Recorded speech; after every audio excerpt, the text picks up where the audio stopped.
Mula sa bulwagang pambalitaan ng UNTV, si Jun Soriao at si Monica Verralio Tantoco.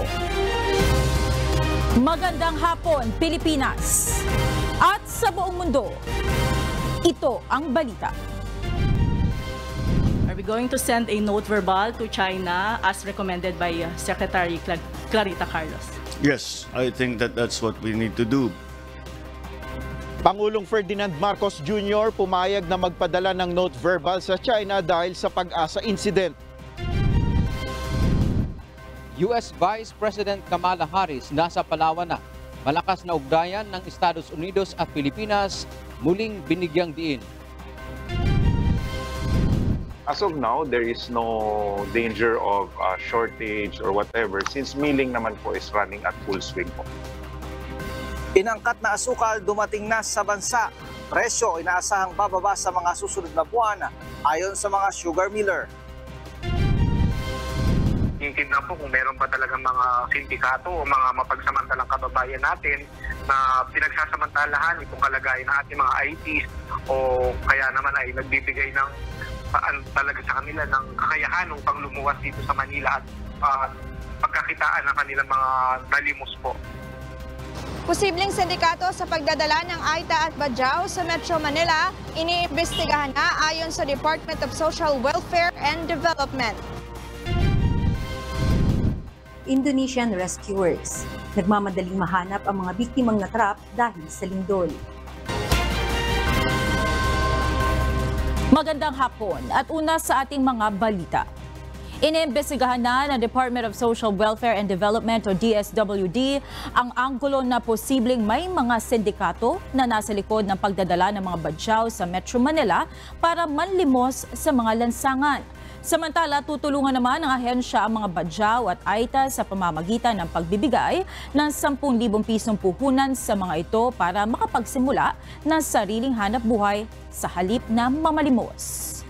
Mula sa Quezon City, ito ang balita ni Janice Inhente live.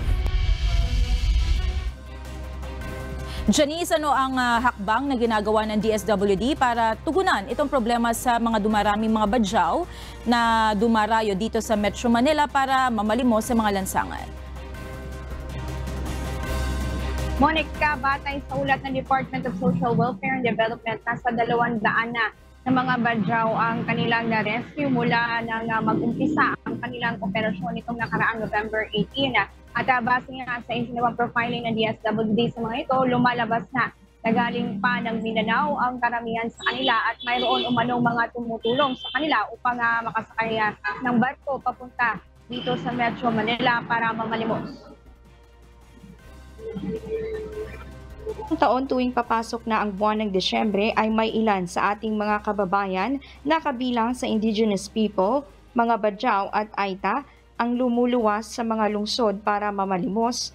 Hindi pa rin inaalis ng DSWD ang anggulo na posibleng may mga sindikato na nananamantala sa mga IPs upang ipuslit ang mga ito sa Metro Manila para pagkakitaan. Ayon kay DSWD Undersecretary Edu Punay, iniimbestigahan na ngayon ng ahensya katuwang ang Department of Interior and Local Government at Philippine National Police ang patuloy na pagdami ng presensya ng mga badyaw sa Metro Manila.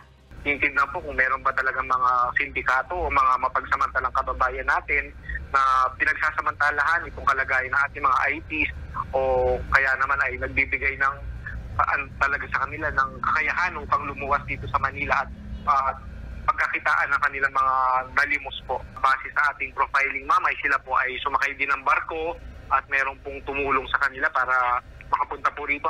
Karamihan po sa mga badyaw po kasi, ma'am, ay taga Holosulu po. Ayon kay Yusek Munay, 6 na po sa 200 IPs na na-rescue ang nakauwi na sa kanilang mga probinsya, habang ongoing pa ang profiling sa ilan pang natitira na nasa pangangalaga ngayon ng Jose Fabella Center ng DSWD sa Mandaluyong City. Samantala, tiniyak naman ng DSWD na mayroong tulong na ibibigay sa mga na-rescue na IPs bago sila pauwiin sa kani-kanilang mga probinsya. 10,000 piso ang ibibigay sa kada pamilya ng mga ito na maaari nilang magamit pampuhunan upang makapagsimula ng maliit na negosyo upang hindi na sila manumbalik sa pamamalimos sa kalsada. Apart from temporary shelter at mga food assistance na binibigay natin dito sa mga na-rescue natin na IP, na mga Badjao at Aita, ay binibigyan din natin sila ng 10,000 na cash assistance, livelihood assistance para pagdating nila sa kanilang mga probinsya ay makapagmimula sila ng kanilang buhay, hindi na kinakailangan mamalimos sa kalsada. Ayon kay Punay, kukuhanin ang gagamiting pondo para sa 10,000 cash assistance sa Comprehensive Program for Children and Families in Street Situation ng DSWD. Sa ngayon, tanging mga na-rescue na IPs, Badjao, Aita lamang muna sa Metro Manila ang prioridad na mabigyan ng 10,000 pisong ayuda. Dadaan sa profiling ang mga na-rescue na IPs bago ito bigyan ng nasabing cash assistance. Once sila ay na-rescue, sila po ay pinoprofile ng ating mga social worker in coordination with the local government units para malaman kung taga saan po sila. Makuha man lang natin yung pangalan nila at kung saan ang kanilang mga address para bago natin sila mabigyan ng 10,000 na cash assistance. Special cases po itong mga IPs natin dahil mga walang ID nga po, pangalan lang nila, pinapapirma lang po namin para malaman kung mag-document po yung kanilang mga pagkakakilanlan. Monica, ayon sa DSWD, sa ngayon pilot testing pa lamang ito ng kanilang pamamahagi ng 10,000 cash assistance sa Metro Manila habang pinag-aaralan na rin ng ahensya na palawakin ito sa iba pang lugar gaya ng Davao at Cebu. Yan ang latest. Balik sa iyo, Monica. Maraming salamat, Janice Enhentel, live na nag-uulat mula sa Quezon City.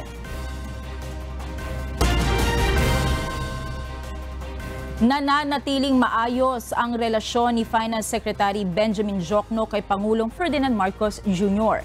Sinabi ni Secretary Diokno na hindi niya alam kung saan nanggaling ang mga balitang papalitan siya sa pwesto ni Albay Representative Joey Salceda.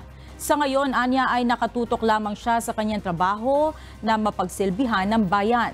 Nagkausap na rin umano sila ni Congressman Salceda sa bagay na ito.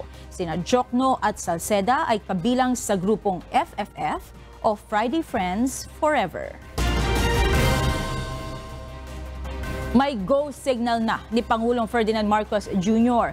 ang rekomendasyon ng National Security Advisor na magpadala ng note verbales sa China dahil sa insidente sa Pag-asa Island. Samantala, tinawag na fake news si Pangulong Marcos ang kumakalat na balitang may bago ng kalihim ang Department of Finance. Ito ang balita ni Nel Maribohok. We're going to send a note verbal to China as recommended by Secretary Clarita Carlos. Yes, I think that that's what we need to do because when it was first reported to me by the Chief of Staff, I asked him to immediately call the military attaché in the Chinese embassy and to get a report. And hindi nagtugma yung report ng Philippine Navy at saka yung report na galing sa China. Magpapadala na ng note verbal ang Pilipinas sa China dahil sa insidente sa Pag-asa Island noong linggo. Ito ang desisyon ni Pangulong Ferdinand Marcos Jr. base na rin sa naging rekomendasyon ni National Security Advisor Clarita Carlos. Ayon sa Pangulo, magkaiba ang naging ulat ng Philippine Navy at natanggap niyang impormasyon mula sa panig ng China. Base sa report ng Navy, sa pilitang kinuha o pinutol ng Chinese Coast Guard ang towing line mula sa hinihilang unidentified floating object. Pinabulaan na naman ito ng Chinese Embassy at sinabing nagkaroon ito ng friendly consultation. Ngunit ayon sa Pangulo, mas tiwala siya sa pahayag ng Philippine Navy. Dagdag pa nito, magandang bagay rin anya ang pagpunta niya sa China sa Enero upang matalakay ang mga isyung katulad nito. This kind of incidents are some of the things that I'm glad that I am going to Beijing early January because these are the things that we need to work out because with the way that our region, Asia Pacific, is heating up. Samantala, pinabulaan na ni Pangulong Marcos na pinalitan na ni Albay Congressman Joey Salceda bilang kalihim ng Department of Finance si Secretary Benjamin Diokno. Fake news. Sir, I don't know where it comes from. Why would I do that? We've assembled a great team.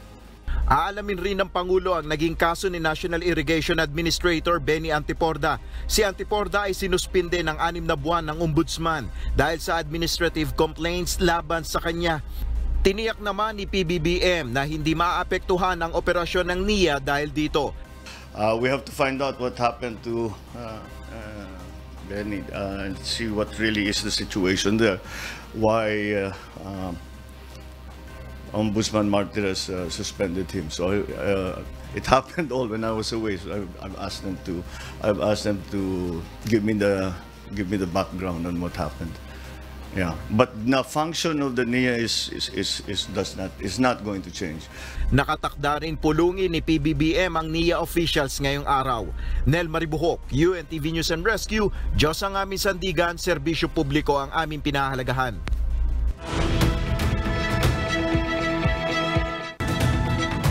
Nagmamadali ang Indonesian rescuers na mahanap ang mga biktimang natrap dahil sa lindol.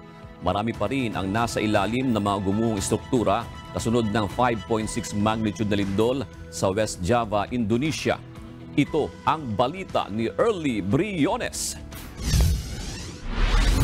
Nagkukumahog ang Indonesian rescuer workers na maabot ang mga taong naipit sa mga debris ng mga gumuhong bahay at gusali kasunod ng malakas na pagyanig sa Cianjur, West Java, Indonesia, araw ng Lunes, November 21. Unang iniulat ang National Disaster Management Agency ng Indonesia o BNPB na 62 na ang nasawi sa trahedya. Subalit ayon sa West Java Governor, mahigit na sa 160 ang pumanaw matapos ang 5.6 magnitude na lindol. Lagpas naman sa 300 ang sugatan at marami ang ginagamot sa labas ng mga ospital. Ito ay dahil ilang oras nang nawalan ng supply ng kuryente matapos ang lindol. Pinangangambahan namang tumaas pa ang bilang ng casualties, lalo na't maraming residente pa rin ang nananatiling natrap sa mga isolated na lugar. Buong gabing naghahanap ng survivors ang rescuers sa ilalim ng mga gumuhong gusali. Mahigit naman sa 13,000 ang nawalan ng tirahan dahil sa lindol. Lagpas na sa 2,200 na mga bahay ang nagtamo ng pinsala. Ayon sa Regional Governor, posibleng abutin ng 3 araw bago tuluyang maibalik ang supply ng kuryente sa lugar. Bukod dito, nananatili ring problema ang mahinang mobile phone reception. Samantala, tiniyak naman ng Philippine Department of Foreign Affairs o DFA na walang Pilipinong nadamay sa malakas na lindol sa Java. Early Briones, UNTV News and Rescue. Diyos ang aming sandigan, serbisyo publiko ang aming pinahahalagahan. Samantala, isang 7.0 magnitude na lindol naman ang tumama malapit sa Solomon Islands. Naglabas ng tsunami warning para sa isang bahagi ng baybay ng Solomons, subalit binawi rin ito. Wala namang naiulat ang pamahalaan na matinding pinsala sa mga gusali sa Honiara, subalit may ilang bahagi ng Kapitolyo ang nawalan ng supply ng kuryente. Sa Pilipinas naman, inanunsyo ng Philippine Institute of Volcanology and Seismology na walang banta ng tsunami. Nakarating na sa bansa ang halos lahat ng 150,000 metric tons na asukal na inangkat ng Pilipinas. Inaasahan na rin na bababa ang presyo nito sa mga susunod na buwan. At para po maiwasan ang pananamantala, posibleng magbigay ng gabay sa mga mamimili ang Department of Agriculture sa pamamagitan ng paglalagay ng suggested retail price. Ito ang balita ni Ray Pelayo. Kasi sa per kilo, 5 pesos, 10 pesos po nababawas ngayon eh. Nasa 200 pesos kada sako ang ibinaba ng itinitindang asukal ni Aling Jennifer sa Marikina Market. Kaya mas marami anyang namimili ngayon kumpara sa dati. Base sa price monitoring ng Department of Agriculture, nasa 100 pesos pa rin ang prevailing retail price ng refined o puting asukal sa mga pangunahing palengke sa Metro Manila. Pero sa ibang mga palengke ay makakabili na ng 95 pesos kada kilo. Ang brown at washed sugar ay mas mura ng 2 pesos and 50 centavos at 5 pesos kumpara sa presyo kahapon.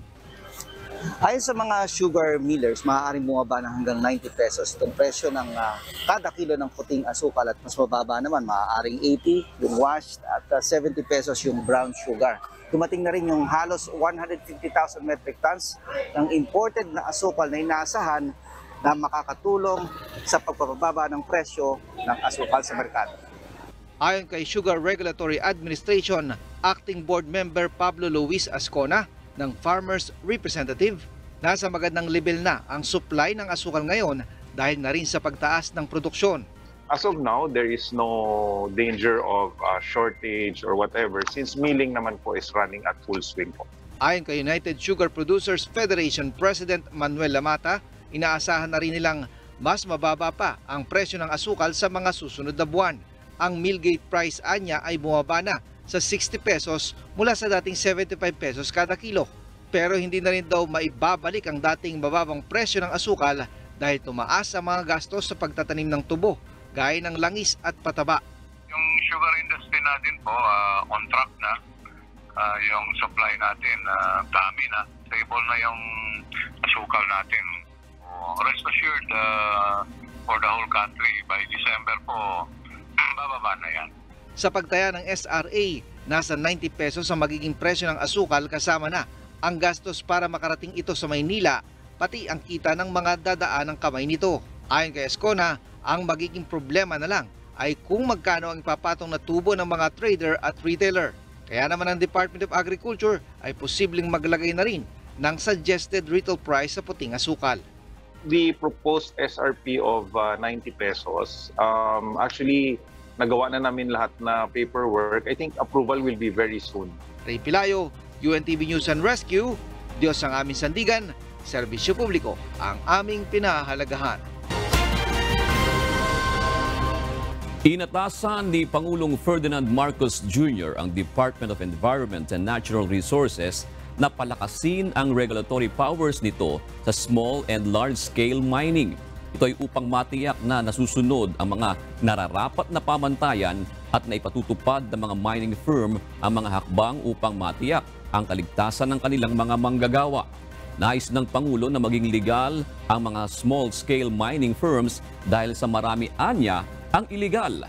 Ayon po sa Malacanang, may posibilidad na certify bilang urgent ni Pangulong Marcos ang ilang mga panukalang batas o amyenda tulad ng Republic Act No. 7076 on Act Creating a People's Small-Scale Mining Program. Muling re-reviewin ni Pangulong Ferdinand Marcos Jr. ang inilabas na Memorandum Circular No. 3 ng Malacanang. Ito ay upang malaman kung ano ang dapat gawin sa kanila. Sa ilalim nito, lahat ng naitalagang officer in charge ng mga ahensya, non-career executive service positions, contractual o casual employees ay nakatakdang magtapos ang kanilang termino o trabaho hanggang December 31, 2022. Let me assure our Career Executive Service Board and the affected CESES occupying third-level positions in the government that the Office of the President is going to review the said memorandum and look into the other hurdles faced by many CESES in obtaining CES eligibility. 13 karagdagang economic zones ang planong itayo ng Philippine Economic Zone Authority o PEZA sa labas ng Metro Manila. Ito ay ilalagay sa Batangas, Bataan, Davao, Sarangani at Cavite. Inaasahang magpapasok ito ng 18 billion pesos na investment at trabaho sa Pilipinas. Ayon sa The Investment Promotion Agency, 7 dito ang pending ang aplikasyon para sa manufacturing ecozones. 4 para sa IT o Information Technology, Parks and Centers. Umaasa ang PEZA na maaprubahan ito ng kasalukuyang administrasyon. Sa ngayon ay mayroong 420 economic zones ang PEZA sa bansa, 40 dito ang nasa Mindanao. So hopefully po itong mga nakasalang na mga proyekto, mapabilis po yung kanilang proclamation para na rin po may taguyod yung ating dagdag trabaho at dagdag investment para sa ating mga kababayan.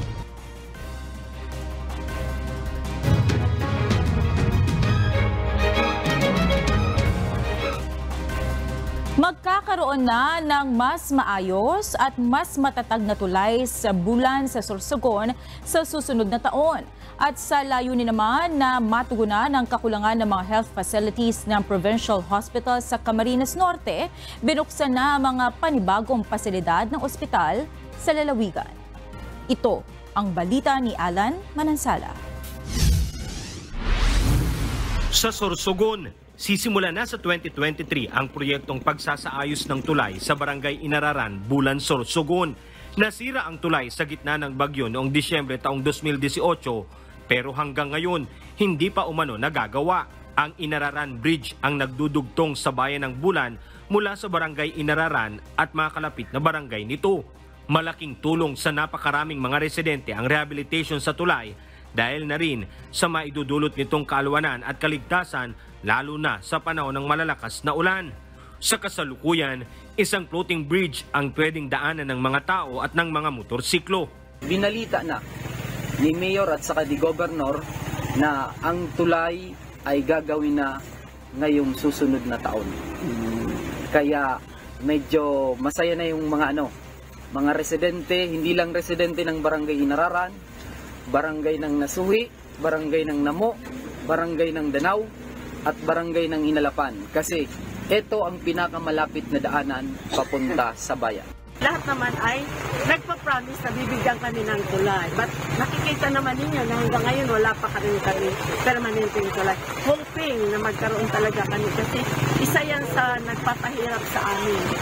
Sa Camarines Norte, mas palalakihin pa ng Camarines Norte Provincial Hospital ang bed capacity, partikular ang OB ward. Mula sa dating 52 beds, ngayon ay nasa 87 na ang capacity nito.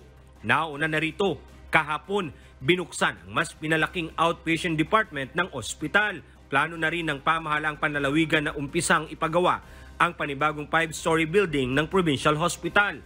300 bed capacity kasi ang maidadagdag sa ospital kung sakaling maisa sa katuparan ang istruktura kumpara sa dati na meron lamang 150. Magdadagdag din ng dialysis, MRI at CT scan machines sa susunod na buwan bilang bahagi ng pagpapalakas sa medical system ng probinsya.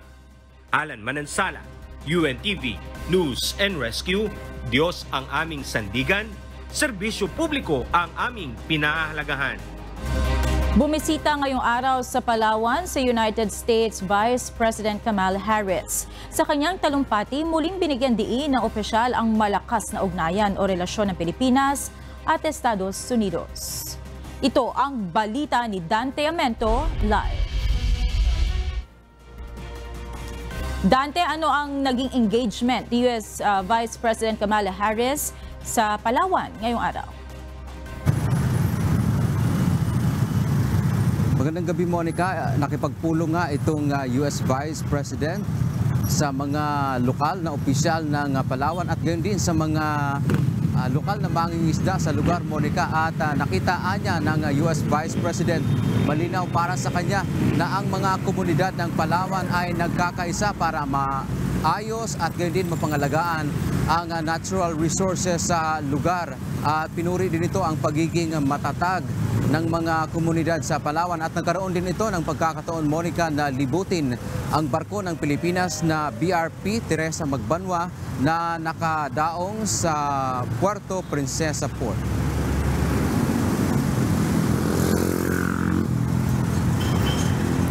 Sa kanyang pagbisita sa Palawan, sinabi ni US Vice President Kamala Harris na layo nitong bigyang halaga ang pagtutulungan para sa economic activities, pangangalaga sa coastal ecosystems at pagmamantini ng kapayapaan. Binigyang din ito na bilang magkaalyadong bansa ang Pilipinas at ang Amerika ay nananatiling malakas ang ugnayan at relasyon ng dalawa. Kaisaan niya ng Pilipinas ang Estados Unidos sa misyon nito sa pag-unlad at gayon din sa pangangalaga ng kanyang teritoryo. USAID, we are also launching a new partnership with local communities here in Palawan to promote sustainable fishing, strengthen food security, and conserve marine ecosystems. Dagdag pa ni Harris, mahalaga na manindigan ang Pilipinas at ang iba pang bansa na igalang ang kanilang soberanya at ang pagkakaroon ng freedom of navigation sa West Philippine Sea at maging sa Indo-Pacific.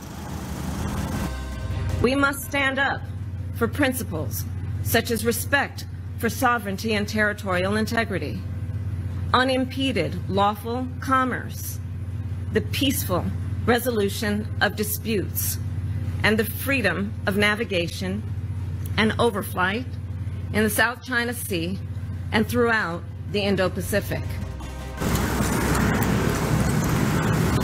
Nakita rin ng pangalawang Pangulo ng Estados Unidos na tulad ng Palawan ay mapanganib ito mula sa mga iligal na dayuhang barko at nalayong ubusin ang sariling yamang dagat nito. The vitality of communities like this is at risk. Communities like this have seen the consequences, and people here know the impacts when foreign vessels enter Philippine waters and illegally deplete the fishing stock, when they harass and intimidate local fishers, when they pollute the ocean and destroy the marine ecosystem. Muli ring tiniyak ng Amerika sa pamamagitan ni US Vice President Kamala Harris ang pakikiisa upang suporta sa Pilipinas pagdating sa issue ng West Philippine Sea, lalo na sa issue laban sa pananakot o pamimilit ng laban sa mga Pilipinong mangingisda doon.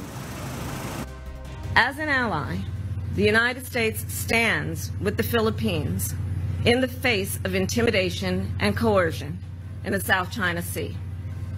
As the United States has long made clear, we support the 2016 ruling of the UN Arbitral Tribunal, which delivered a unanimous and final decision firmly rejecting China's expansive South China Sea maritime claims. Monica, kabilang din sa inihayag ni US Vice President Kamala Harris ay ang pagbibigay ng pondo sa Pilipinas. Ito ay bilang pagsuporta sa Philippine Maritime Law Enforcement Agencies. Kabilang na nga dyan ang ating Philippine Coast Guard o PCG. Ayon pa sa pangalawang Pangulo, ito ay layunin na mapataas yung kakayahan na labanan ang tinatawag na illegal, unreported at unregulated fishing o IUU sa mga karagatang sakop ng ating bansa. Mapagbuti din nito, Monica, ang monitoring system at ma-upgrade ang kagamitan ng ating mga law enforcement agency. At kabilang din sa ipinagmalaki kanina ng pangalawang Pangulo ng Amerika ay itong patuloy na joint exercises ng bansang Amerika at Pilipinas.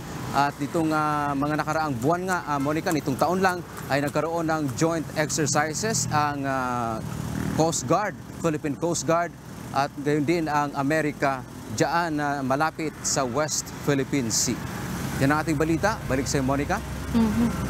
Dante, bumisita ang pangalawang Pangulo ng Amerika dyan sa Palawan kung saan nakaharap nga sa West Philippine Sea at kung saan very recently nagkaroon ng enkwentro ang Philippine Navy at ang Chinese Coast Guard.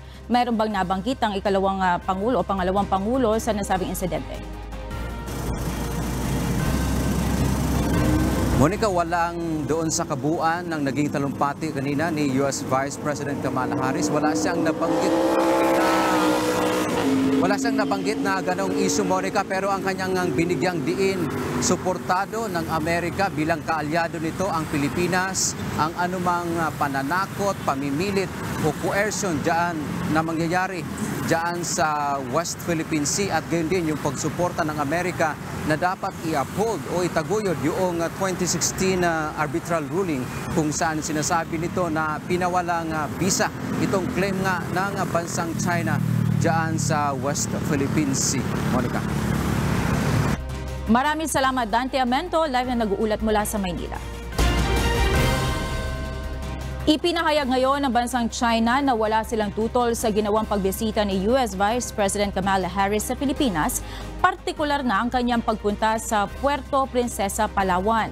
Sa isang opisyal na pahayag, sinabi ni Chinese Foreign Ministry spokesperson Mao Ning na wala silang laban sa ginagawang pakikipag-ugnayan ng Amerika sa ibang mga bansa, lalo pa kung para ito sa regional peace and stability.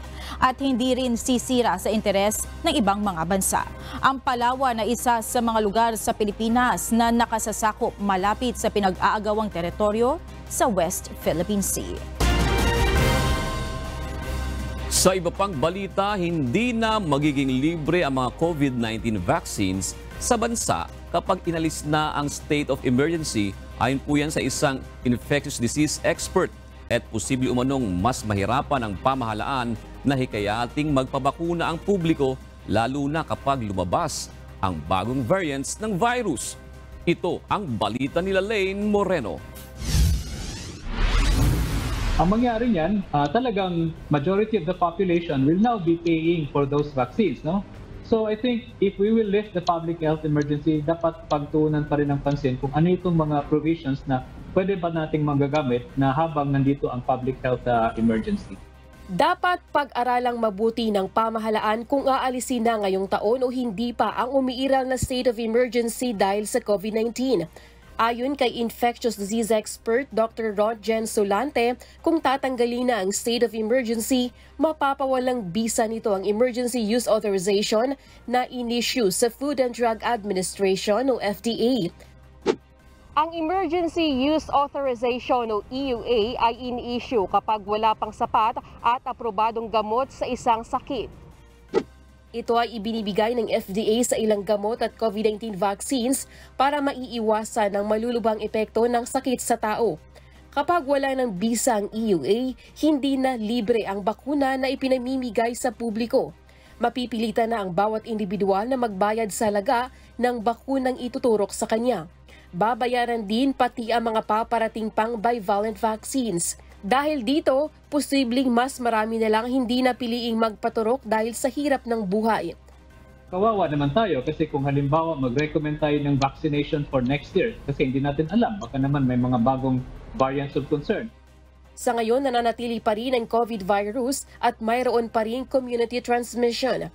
As of November 20, 2022, 73 million individuals na o 94.38% ng target individuals sa bansa ang fully vaccinated. 20 million dito ang nakatanggap na ng kanilang booster. Lelaine Moreno, UNTV News and Rescue. Diyos ang aming sandigan, serbisyo publiko ang aming pinahahalagahan.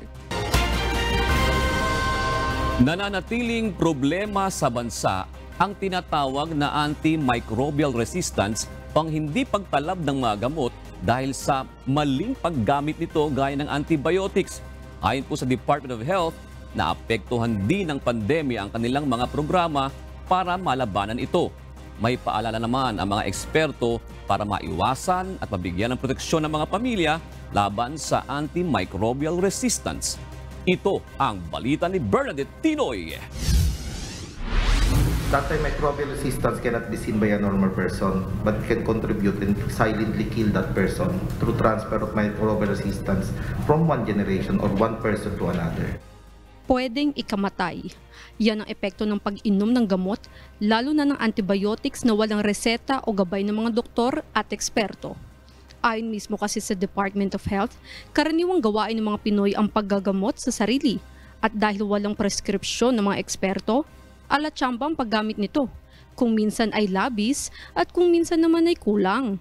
Ang resulta, nagiging resistant sa gamot ang mga bakterya at viruses sa katawan ng isang tao, dahilan ng hindi pagtalab nito.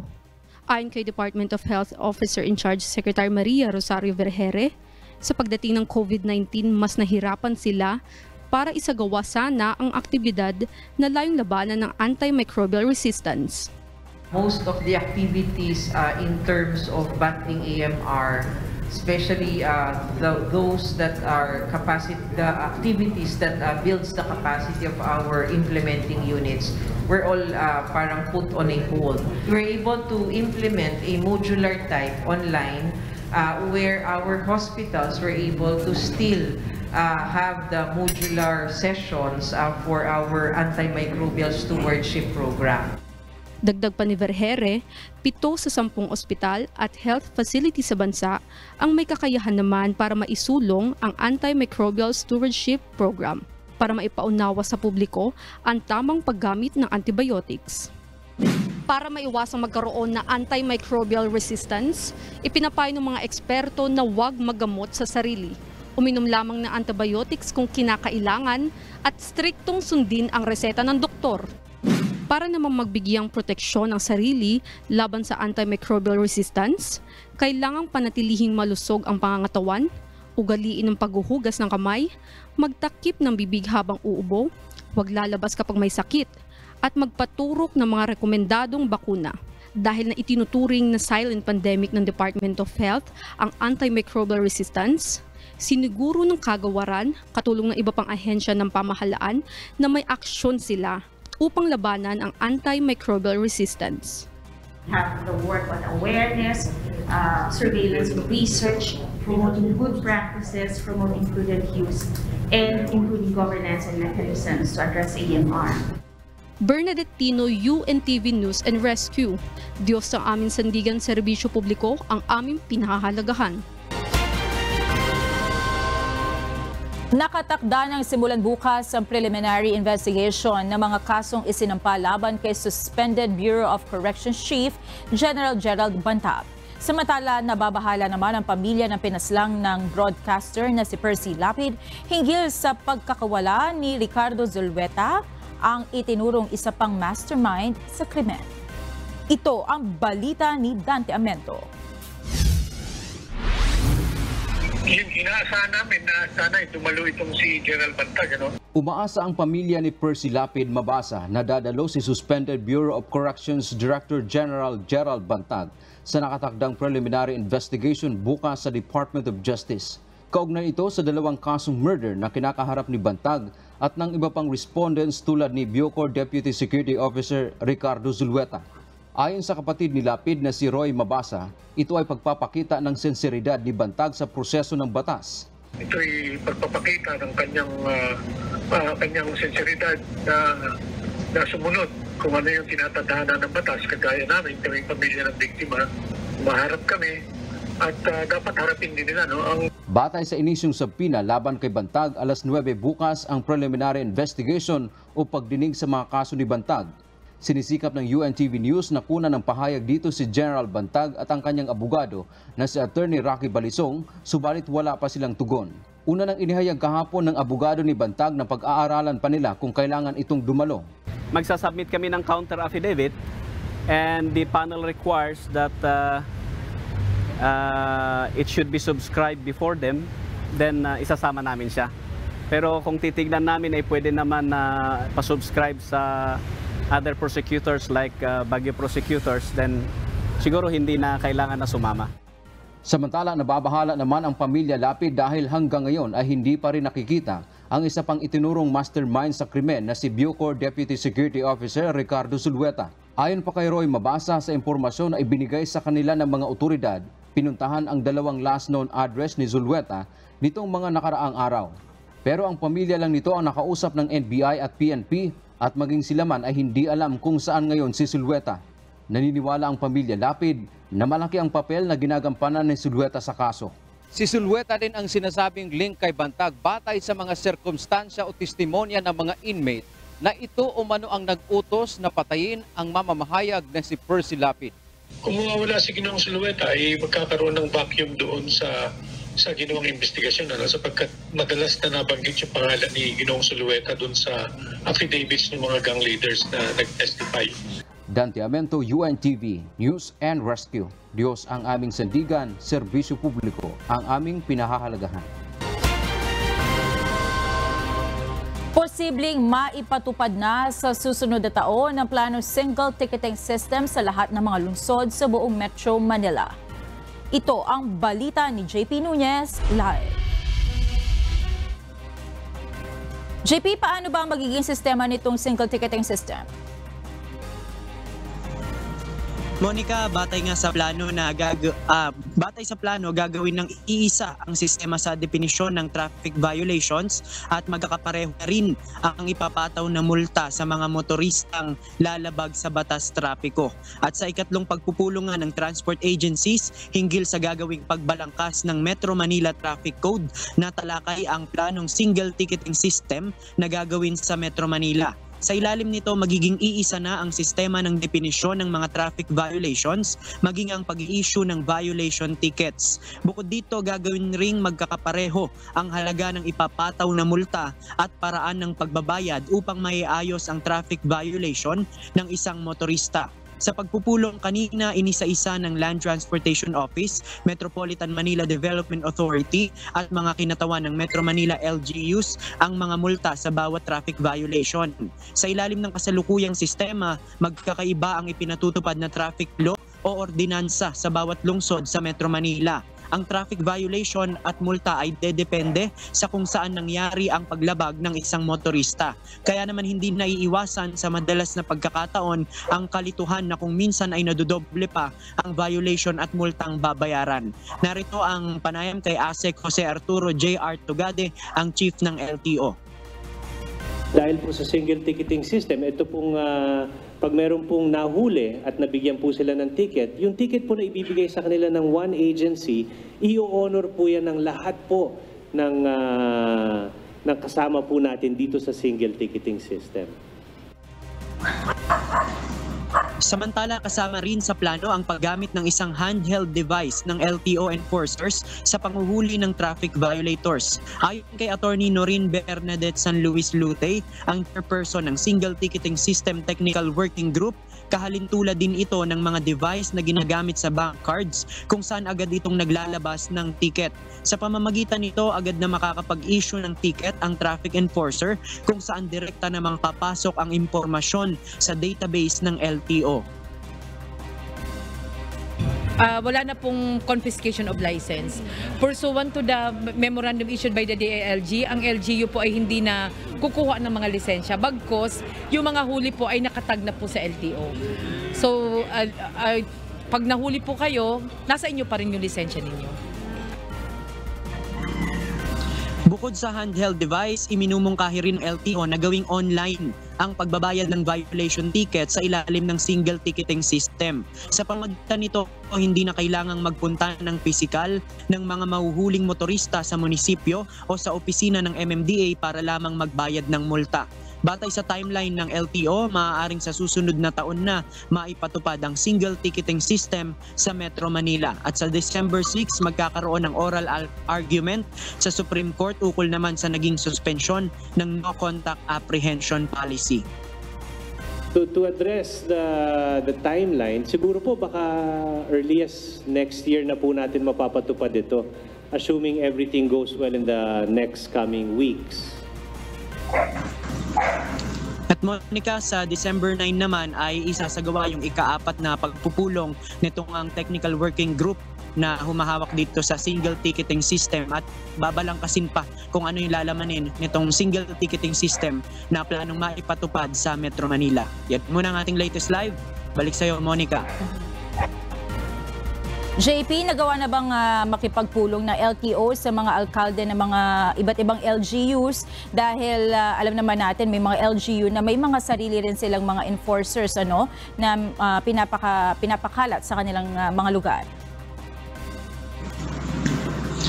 Yes, Monica, kasama na yan. Yung mga kinatawan ng mga LGU ay kasama dun sa technical working group. At ito nga ang pangatlong pagmi-meeting kanina ay kabilang dyan yung LTO, yung MMDA at yung mga representative ng LGU. At mula pa nung unang nag-meeting yan, Monica, para dito sa pagbuo nga ng Metro Manila Traffic Code ay kasama na yung mga representative ng LGU. Bagamat hindi yung mga alkalde mismo ang pumunta, pero meron silang mga itinalagang kausap ng LTO at ng MMDA para mabalangkas ito nga single ticketing system. Monica? Maraming salamat, JP Nunez.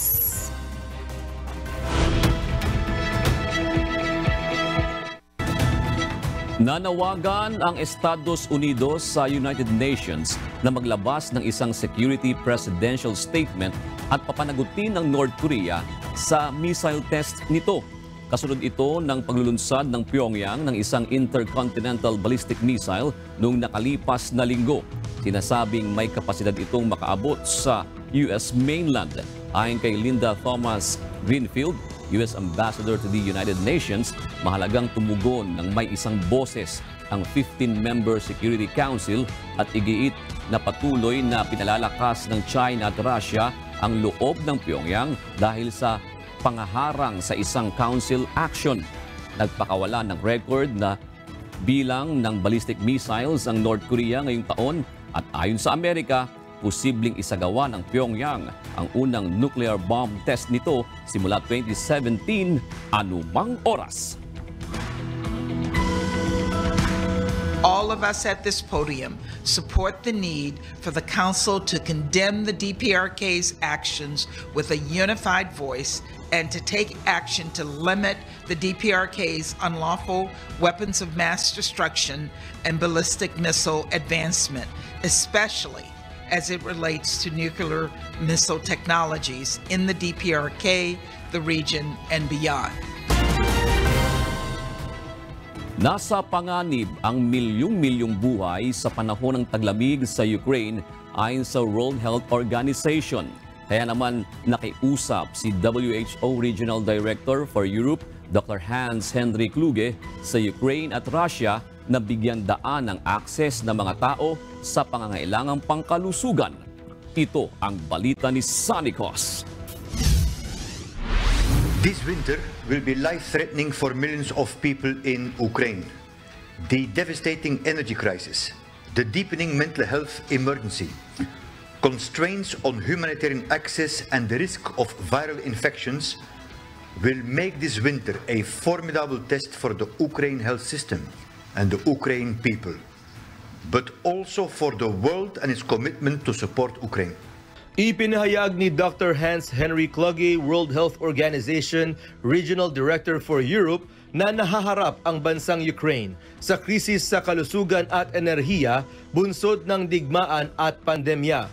Kalahati ng energy infrastructure ng bansa ay nasira at nagdulot ito ng malaking epekto sa health system at kalusugan ng mga tao.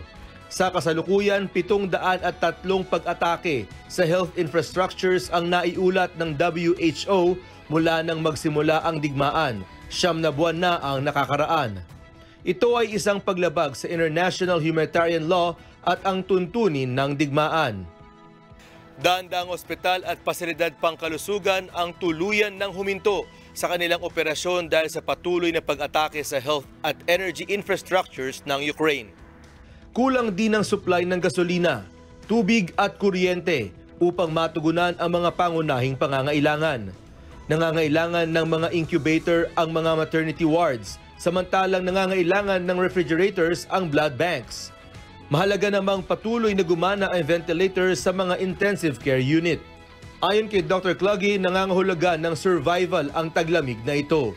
Kaya nakiusap ito sa dalawang bansa na pahintulutan ang access ng mga tao sa pangangailangang pangkalusugan. I reiterate my call on both parties to allow urgent humanitarian access to meet people's health needs.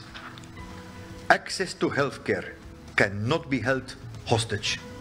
Dagdag pa nito, pansamantala, kailangang makahanap ng praktikal na solusyon upang matugunan ang pangangailangang pangkalusugan hanggang sa panahon ng taglamig. In the short term, we must find practical solutions that allow healthcare services to continue through the winter as best as they can. But this is not a sustainable scenario. This war must end before the health system and the health of the Ukrainian nation are compromised any further. Sanikos, UNTV News and Rescue.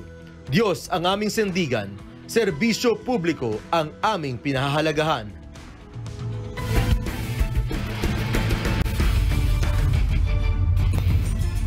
Matagumpay na muling binuksan ang UNTV Cup sa Smart Araneta Coliseum kagabi para sa Season 9 ng Liga matapos ang 2 taong pagkakatigil dahil sa COVID-19 pandemic.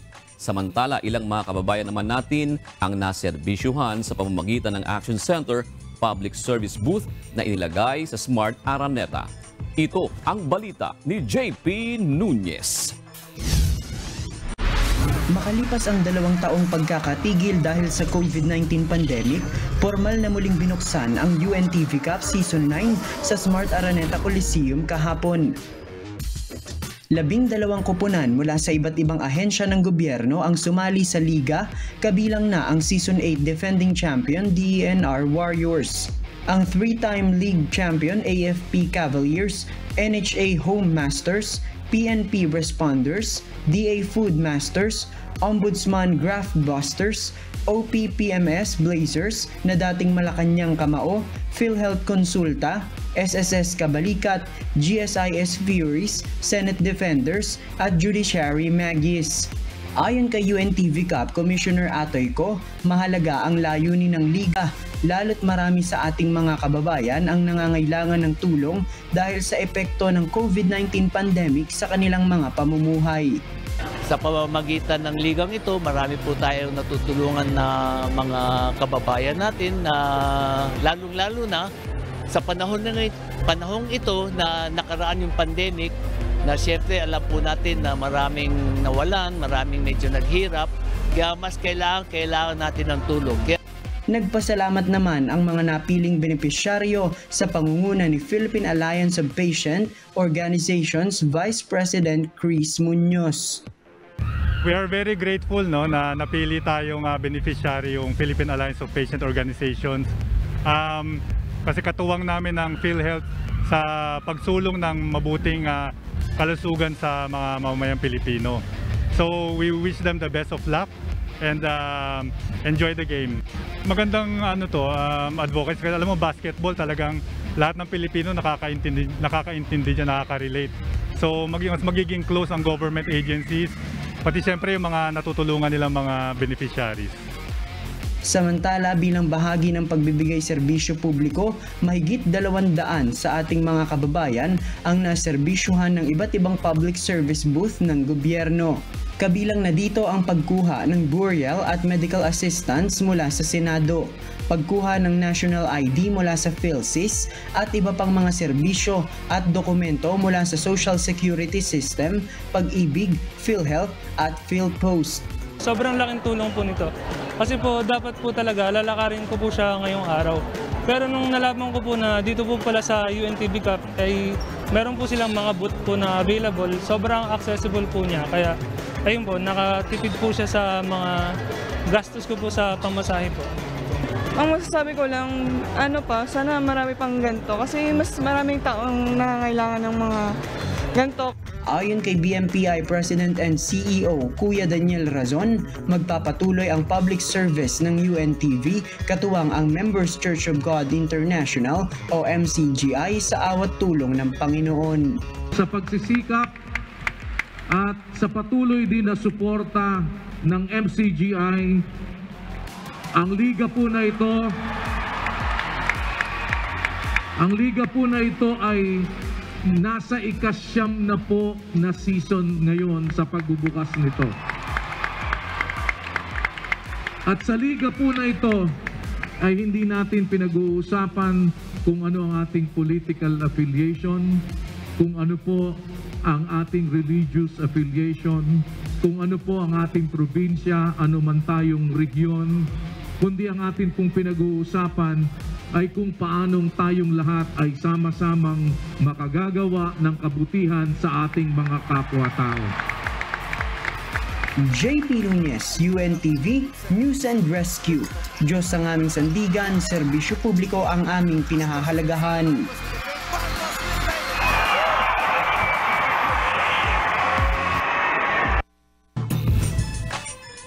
Ipinamalas ng Season 6 champion Senate Defenders na isa sila sa top contenders para sa UNTV Cup Season 9. Ito ay matapos ang makapigil hiningang come-from-behind win laban sa NHA Home Masters opening game sa Smart Araneta Coliseum kagabi. Ito ang balita ni Bernard Davis. Marcos binabati ng Dizon. Marcos will drive it. Nice getaway from Marcos. Dumagundong ang The Big Dome sa sagupaan ng Season 6 champion Senate Defenders at Season 8 third placer NHA Home Masters sa opening game ng UNTV Cup Season 9, ang Liga ng Public Servants. Si Luis Testica, yung naka-2 tres na. Ito, makakangat to. Luis Testica, yes!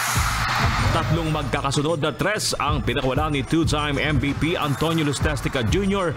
upang pangunahan ang mainit na opensa ng NHA Home Masters sa first quarter at tambakan ng 16 na puntos ang Senate Defenders 27-11. Pagpasok ng second quarter, bumwelta ang Defenders ng 11-0 run sa first 2 minutes and 23 seconds sa pangunguna ni Mark Anthony Marcos upang tapyasan ang kalamangan ng Home Masters sa 5 puntos, 27-22. Naibalik sa 10 ang abante ng NHA bago na ibaba ng Senate sa 40-45 sa pagtatapos ng first half. Naagaw na ng Defenders ang kalamangan sa unang pagkakataon nang maipasok ni Petilos ang pasa ni James Mangaran may 3 minutes at 26 seconds na lamang sa third quarter. Inalagaan na ito ng Senate and of third quarter, nasa Senado na ang momentum, 63-60. Umakyat pa sa 9 na puntos ang bentahe ng Defenders sa kalahatian ng last quarter. Subalit hindi sumuko ang NHA at naitabla sa 78 ang score mula sa head fake ni Waldemar Tibay. 1 minute and 11 seconds na lamang ang nalalabi. Pagkakataon na sanang maibalik ang abante ng NHA, subalit nagmintis ang bonus free throw ni Tibay. Kagad naman itong sinagot ng layup ni Marcos plus foul counted, 81-78.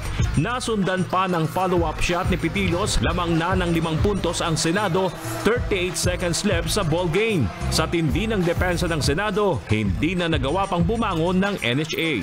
Nagtapos ang ball game, 86-80, panalo ang Senate Defenders. Best player of the game si Mark Anthony Marcos na kumolekta ng 27 points, tig-3 rebounds at steals. Siguro more practice kami tapos execute yung play maayos kasi kulang talaga kami sa player. Kulang na kulang pa. Nag-ambag naman si Harry Petilos ng 18 points at si Clark Torrente ng 16 points. Malaking tulong rin ang combined 25 rebounds ni James Mangaran at Michael Omega para pahirapan sa ilalim ang NHA. Habang si Season 8 MVP Marvin Mercado ay may 9 points, 16 rebounds, 3 assists at 5 blocks para sa NHA. Samantala may tig 22 puntos para sa Home Masters sina Antonio Lustestica at Alvin Vitog. Nangako naman ng NHA Builders na babawi sila sa kanilang susunod na mga laban. Marami kaming errors, maraming lapses, lalo na sa defense. So siguro yun ang pagtutuunan namin ng pansin, yung defense namin. Sa susunod, mananalo na kami. Sigurado na ako dyan. Kasi medyo ngayon, opening jitters or what, at dami namin kulang lalo na sa defense. Tapos hindi pa pumapasok yung mga offense namin. Abangan sa social media sites ng UNTV Cup ang schedule para sa mga susunod na laban. Bernard Dadis, UNTV News and Rescue. Diyos ang aming sandigan, serbisyo publiko ang aming pinahalagahan.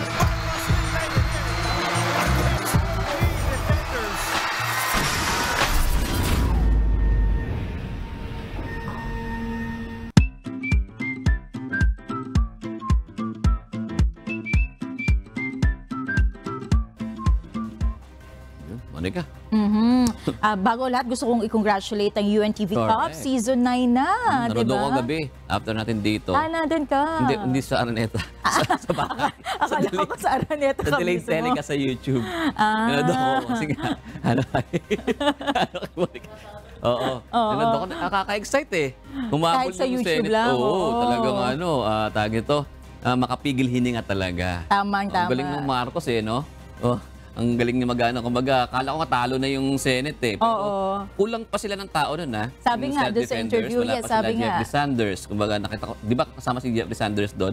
Eh, malakas din na player yun. Sabihin, may malaki pa ang potential talaga ng Senate Defenders. Oo. Yun. Eh, yung NSA naman, magagaling din no? Yung Tibag Brothers, mukhang hindi masyadong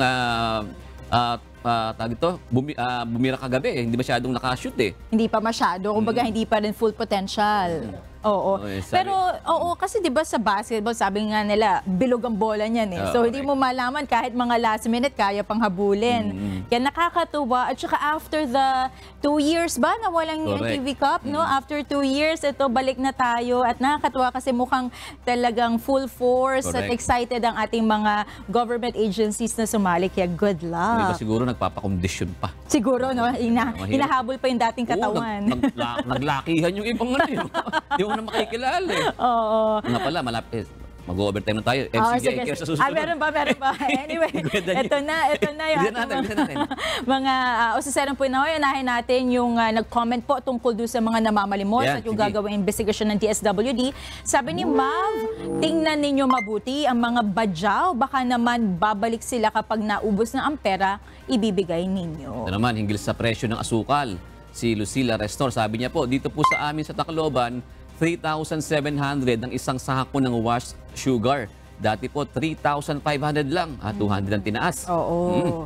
Si Francisco Noel de Torres naman, sabi niya mataas pa rin po if 90 ang SRP ng asukal. Sana maipakita ang total landed cost para sure ang SRP. Yeah, ito naman, shout out po sa mga active at bagong join. Nakausin natin si Romulo Repolona Jr., si Inday Cariaso, si Jade Repolona.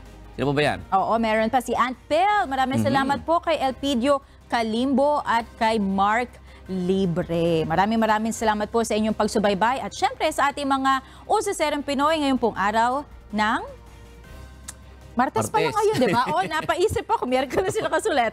Martes. Maraming salamat. Susunod na po ang MC Jikers pagkatapos po ng ito ang balita hosted by Kuya Daniel Rason.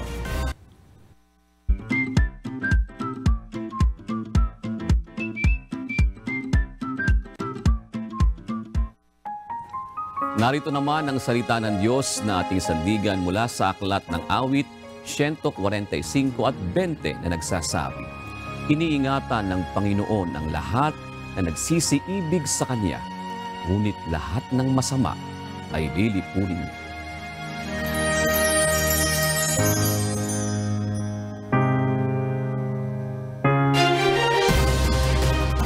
At yan ang naging kabuuan ng ating balitaan ngayong gabi. Aming inilahad ng buong katapatan kung paano namin nasaksihan.